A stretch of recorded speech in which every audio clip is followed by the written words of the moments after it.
Hey guys, this is Jack from It's Only FPL. On today's show, we're going to take you through a Game Week 28 preview. My team, obviously I've used the free hit chip, you can see that there. So lots of changes to the team. It's been quite a stressful week. I'm sure you're all familiar with it. It's the usual FPL drama. So if you're new here, don't forget to click subscribe for more FPL content from myself. And so we'll take you straight in. You can see there some of the players that I have removed from my team this week. A couple of Sheffield United players, taken them out. Obviously, they're blank game week, so they don't have a game. I've taken out Van Dijk as well there, you can see, and I've taken out Man City player Kevin De Bruyne. Obviously, they don't have a game this week. Slightly more difficult choice, but taken out Martial. They're playing Man United, playing Everton away, and yeah, not quite fancying him for that round, but obviously it's a bit of a risk to take out a player in form. And the other one as well, Jimenez. Again, slightly wary to take him out. He's been in okay form. Obviously got a goal in the last round, a bit quieter for the two previous rounds, but yeah, he's in okay form. So a little bit of a risk, but I'll show you the team and my decisions and why I've made those in a moment. Okay, so I'll take you through into the first player brought in, and I've gone for Lewis Dunk, Brighton player. Obviously, no particular reason why. I think I'm fancying Brighton at home against Crystal Palace, keep a clean sheet.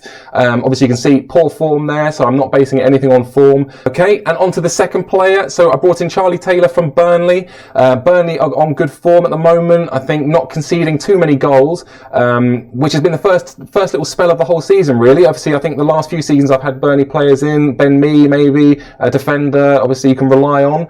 But I'm going for them now just for this free hit. And obviously Burnley have got Newcastle away. Newcastle not scoring too many goals. Burnley obviously keeping clean sheets, so I'm thinking a good worthy shout for that one there.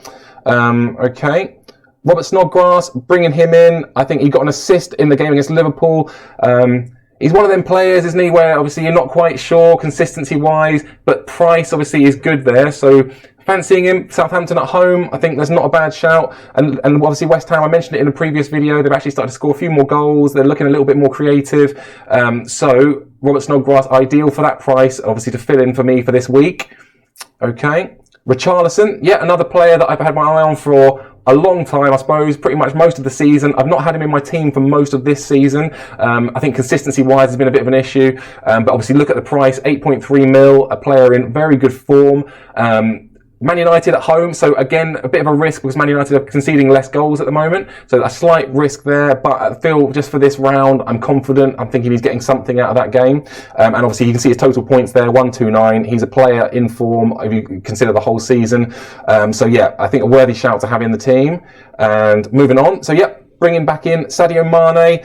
Took him out a few weeks ago, regretted it almost immediately when I saw him fit for the game, I think against Norwich, against Norwich a few weeks ago. Obviously he scored in that game as well.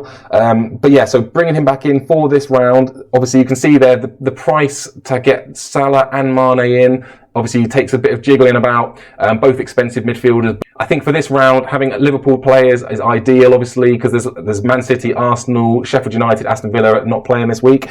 So an ideal one to have in. Obviously, it doesn't really matter who Liverpool are playing at the moment. I don't think they're winning most games. It's just a case of who's getting the points, who's scoring. But obviously they've got Watford away, and I fancy Sadio Mane, I fancy Salah. So yeah, they're both in my team.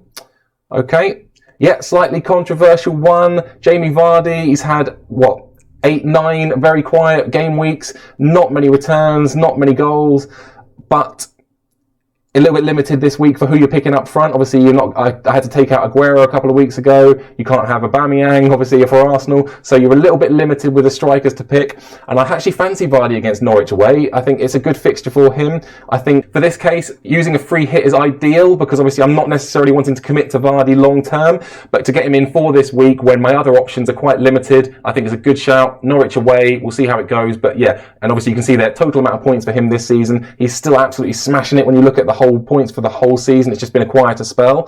So I fancy him for me this week. Okay, so for my captain choice for this round, Mohamed Salah. I've had him 4 weeks in a row. 2 out of the last 3, he's got me good points. And obviously I know he's a very popular captain choice at the moment, so it's no risk by any means. And I think against Watford away, it doesn't really matter who Liverpool are playing too much at the moment, but against Watford away, there's every chance there's going to be something from him. And I think obviously Watford are letting in a few goals. Obviously their initial form that they picked up when Nigel Pearson came in is dying out a little bit. So maybe back to how they were a few weeks ago, I don't know, but we'll see. I think Salah is a worthy captain choice, like a lot of other people picking him for this round. And obviously there, you can see the rest of the team there. I'm keeping Trent Alexander-Arnold in the team. I think absolutely no-brainer. He's the one defender that's getting the most points at the moment. I am sticking with Kasper Schmeichel in goal as well. I feel that obviously he got 12 points in the last round and he's been pretty consistent for the season. Leicester not conceding too many goals, so I think worth keeping him in there. And I've obviously kept Traore as well. Traore's had a couple of quieter weeks, I think, based on an injury, coming off from the bench from a couple of times. So we'll see, but I'm expecting him to start. Obviously taking out Jimenez, so those two working quite well together, but I'm hopeful he will be the one that gets the points this round. We'll see. And the other one as well, Danny Ings. So I've kept Danny Ings in the team. I'm fancying Southampton away. I think their away form's actually a little bit better than at home, or quite a bit better than at home. Danny Ings obviously didn't get much the last week. A lot of people captained him, which is a shame, but obviously I think he's coming back into some form, so I'm going to stick with him in the team. Okay, so that's my team for this week. Let me know how you get on. Let me know your captain choice. Let me know your thoughts. Love to hear from you. And if you haven't already, click subscribe. Please subscribe for more FPL content from myself. And that's it. So we'll see you soon. Take care.